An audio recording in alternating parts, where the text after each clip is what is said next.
Hi everybody, and welcome to another episode of Cap at Home. My name is Miss Allie, and today we are going to be making these really fun rainbow tambourine shakers. We have our homemade musical instruments with us today. So, I am going to flip over to my art table, and I will show you the materials we need to make these really awesome project, and then we can get started. So, just give me 1 second here and we'll get going.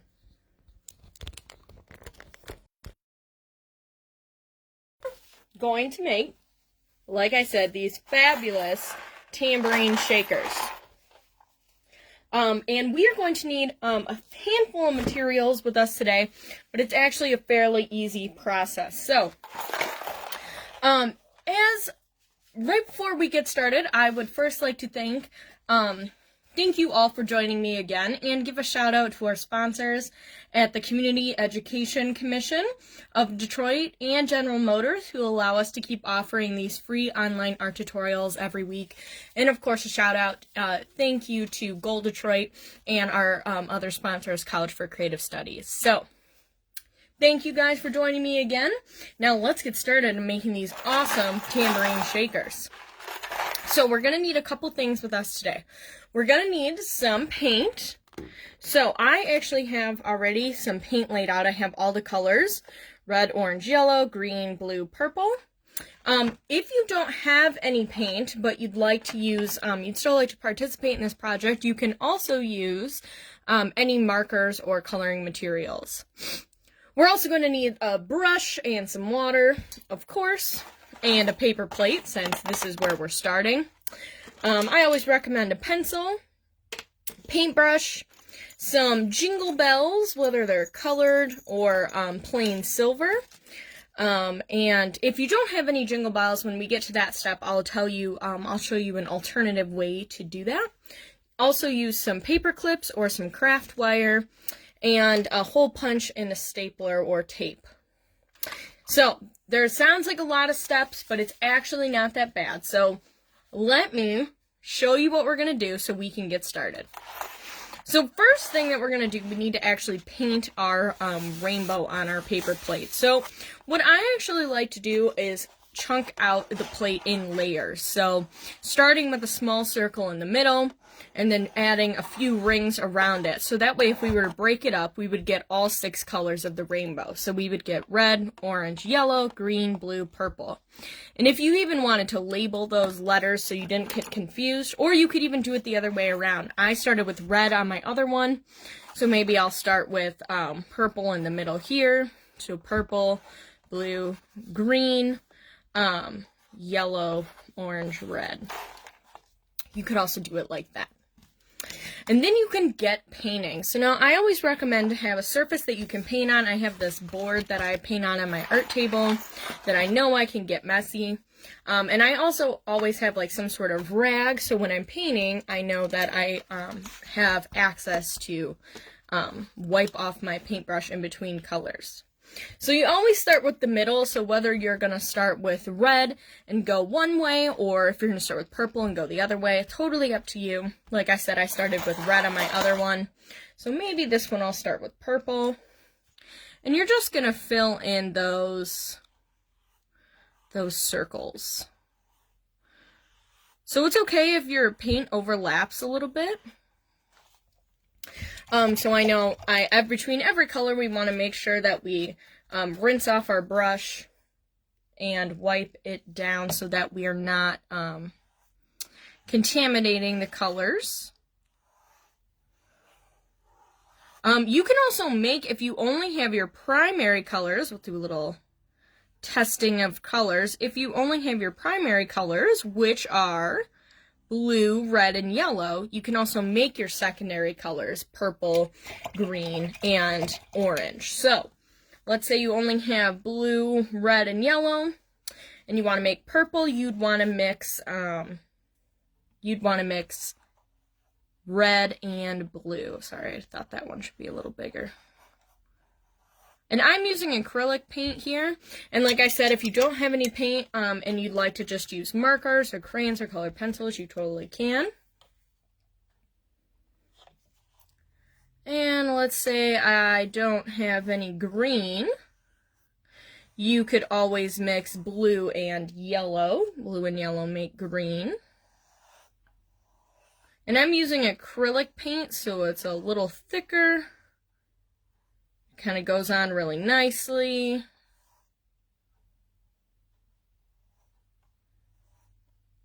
I'm not trying to, I know they're not going to be perfect circles or rings, but I'm trying my best. And I'm taking my time, and I actually have this flat brush, which I know you can get packs of these at the dollar store. And this is always really helpful for doing things like this, like a brush like that. And we have yellow, one of our primary colors.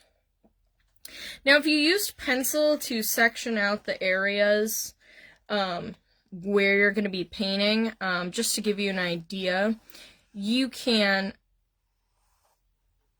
just paint right over them, which is what I'm doing, but you can also just draw really lightly so you don't see them as much.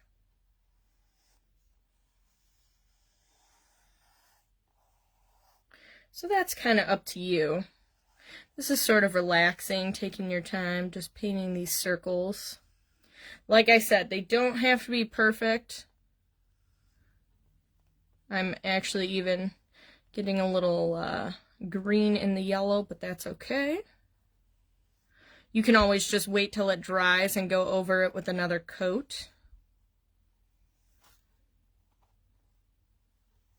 Okay. And 2 more colors to go. So we have orange, one of our secondary colors. So if you don't have orange, you can always mix red and yellow to get orange. Now I have this really bright neon colored orange, and I wanted to see how it would look with this combination of colors. So I thought I would try it out. I actually think it's glow-in-the-dark paint, which is pretty cool. The cool thing about this project is there's lots of adjustments and places for you to make it your own. So I'll show you the basics, and then you can kind of take it and make it the way that you want. Make it your own. It's your own musical instrument. I know I played music through school, all the way through school, so I always love making my own instruments because I think they're pretty fun. Because no one else will have an instrument like you.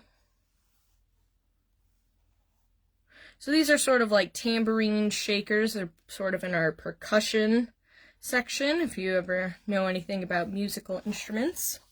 I like that orange. It really kind of stands out.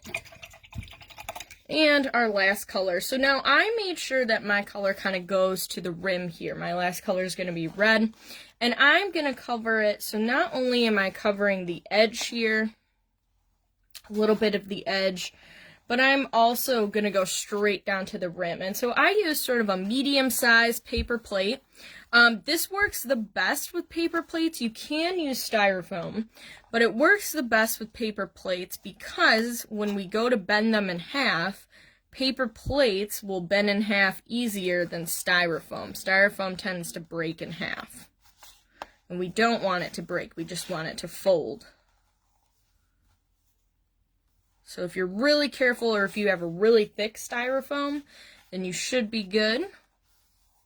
Again, paper plates, you only really need one of them. So if you can borrow one from your family, or even go to the dollar store and get some paper plates. That's what I did. These are from the dollar store. We don't use paper plates very often, but these we're reusing because they are technically instruments, so I figure that's a good reason to get paper plates. So I'm being really careful. I know I'm going to kind of have to overlap here, and so I have my sort of rainbow, it almost looks like a bullseye. Now at this point, we want to let this dry, because if we try and fold this in half while it's wet, it's not going to work very well. There's also, you have a couple options here. So let's say you colored it and you want to keep the solid colors and you say, okay, great. You could also, add in some designs, like maybe you take a lighter red and add some different designs over it, or a different yellow. You could do that. that's totally up to you. You can add some different details. You can even add some glitter. I added some glitter in mine because I love sparkly things. So that's totally up to you. If you want to add some like different details, if you want to add some glitter or some different drawings or different colored paint or whatever you want to do. I might even... You can also, once it starts to dry, if there's a color that you feel like needs touching up, you can do that. Like I thought this yellow might need a little touching up. So I can do that. And I could take a minute to do so. Again, this part's really relaxing. And again, it doesn't have to be perfect. So, okay, let's say, all right, this looks good to me.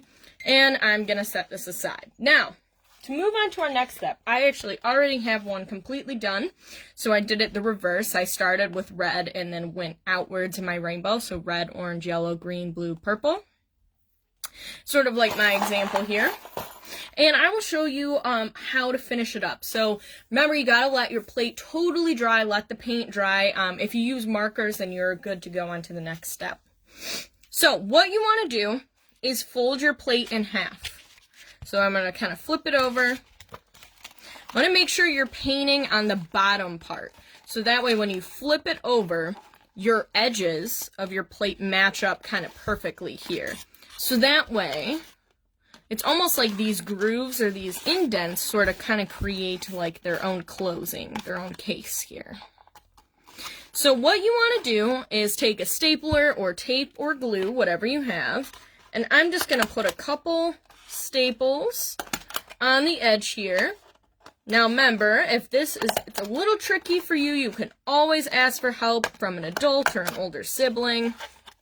And I'm going to go staple it about 2/3 of the way, and I have this opening here. Now, if you listen to this, there's two different noises. There's a bell noise, which is a higher pitch, and there's another noise. Now, what I did was actually added some wooden beads in the inside, and that makes it more like a shaker.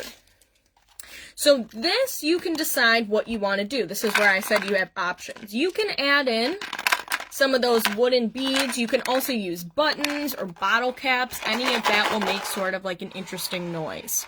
So you can go ahead and add a few of those in. You can also decide that you just want it to be like a tambourine and just have the bells, or you can decide you just want the shaker. So that's up to you. So like I said, I just had these like kind of random wooden beads, which I thought made a cool noise, but you can use buttons, bottle caps, anything like that.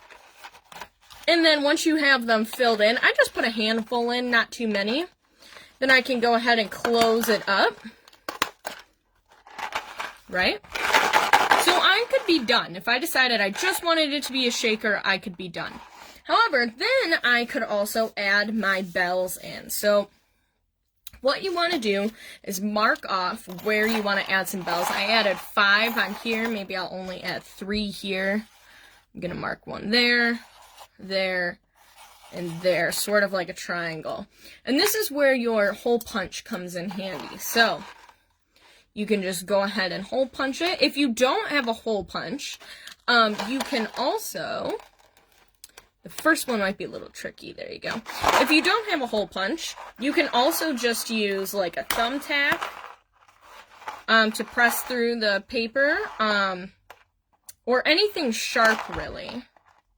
And you might need to mess around with it. The plate's probably a little thicker than your hole punch. Again, if you need assistance, always ask for help. Alright, so I have these 3 holes. Now, we can add in our bells.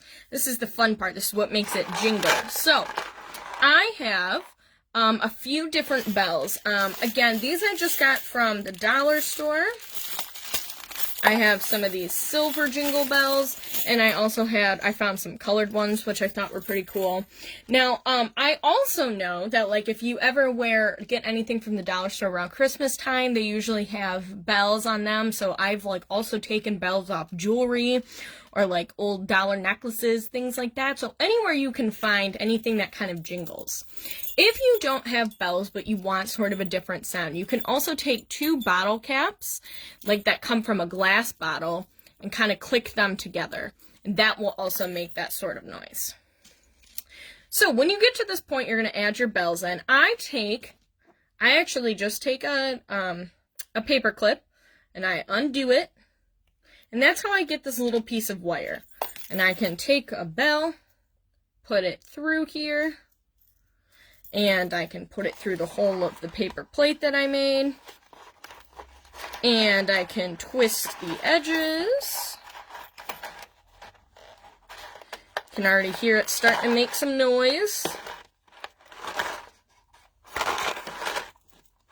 Twist the edges. And there's one of them. And there's different size bells, so you can choose what you want or what you have. Like I said, if you also have craft wire, you could also use that. I just happen to have these kind of colorful paper clips, which I thought were fun. But you can modify it to whatever you have or whatever you need.